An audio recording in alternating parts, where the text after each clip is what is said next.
আমার সোনার বাংলাদেশের সোনার ছেলেটা কোথায় গেল? এখন তো দেখাই যাচ্ছে না কাপল ব্লগারদের, টিকটকারের কোনো খবর নাই। কি ভাই, এগুলা কি চলতেছে? আমাদের ইন্ডিয়ায় এগুলো হলো তো তোমরা ট্রল করো। এখন দেখো কি চলতেছে তোমাদের ওখানে। সত্যি মনটা আজ খুব খারাপ যে বাংলাদেশে এরকম অবস্থা হয়েছে। এগুলা কি চলতেছে? তোমরা কি সমাধান করতে পারো না? তোমরা কিছু একটা হেল্প নাও, কারো কাছে হেল্প নাও। আর তোমরা ভালো ভালো বড় বড় সেলিব্রিটি, তোমরা কি করো এখন? তোমরা তো মানুষের উপকার করতে চাও না, এখন উপকার করো। এখন সময় এসেছে তোমাদের বাইর হওয়ার। তোমরা ভালো একটা কিছু করো যাতে এটা থেমে যায়। তোমরা কি করতেছো এগুলা? তোমরা জলদি জলদি করো। দেখো এখন একটা মানুষের জান চলে গিয়েছে, আর কতজনের জান যাবে সেটা বলা যায় না। আর তোমরা সবসময় একটা কথা মাথায় রাখবে, সবসময় একটা কথা মাথায় রাখবে যে প্রতিবাদ করতে হলে সব মিলে করতে হবে, একজন কখনো যাবে না, সেটা মাথায় রাখবে। এরকম করে পরিস্থিতি বাড়ছে যে কোয়া চলতেছে না।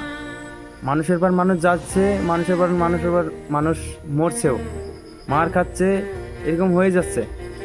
প্লিজ তোমরা ভালো ভালো যারা বড় বড় ইউটিউবার আছো বা ফেমাস আছো, কন্টেন্ট ক্রিয়েটর আছো, বা তোমরা টিকটকার যারা আছো, তোমরা কিছু একটা করো, এগুলো থামিয়ে দাও।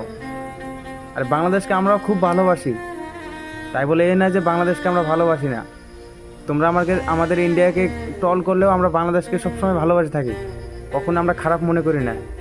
কারণ বাংলাদেশ আমাদের কাছের দেশ, কাছের একটা দেশ। আমাদের একটা শখ হয় যে আমরা বাংলাদেশে যাব, কিন্তু বাংলাদেশে এই পরিস্থিতি দেখে আমাদের খুব মনটা আজ খারাপ, খুব খারাপ। সত্যি বলতে আমার খুব খারাপ লাগছে এগুলা পরিস্থিতি দেখতে। সত্যি বলতে কি, আমরা তোমাদের অনেক ভালোবাসি, তোমরা কি মনে করো আমরা সেটা জানি না, তবে আমরা সবসময় তোমাদের পাশে থাকতে চাই। আর তোমরা সবসময় প্লিজ দয়া করে এই ভিডিওটা বেশি বেশি শেয়ার করো। আর তোমরা যারা বড় বড় কন্টেন্ট ক্রিয়েটর আছে তাদের কাছে পৌঁছে দাও। আর টিকটকারদের বলছি, তোমরা ভাই কিছু একটা করো।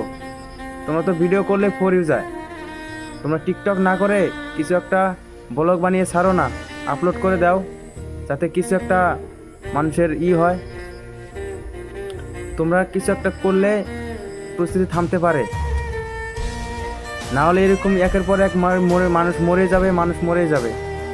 এগুলা করে লাভ নাই, কিছু একটা করেই থাকো।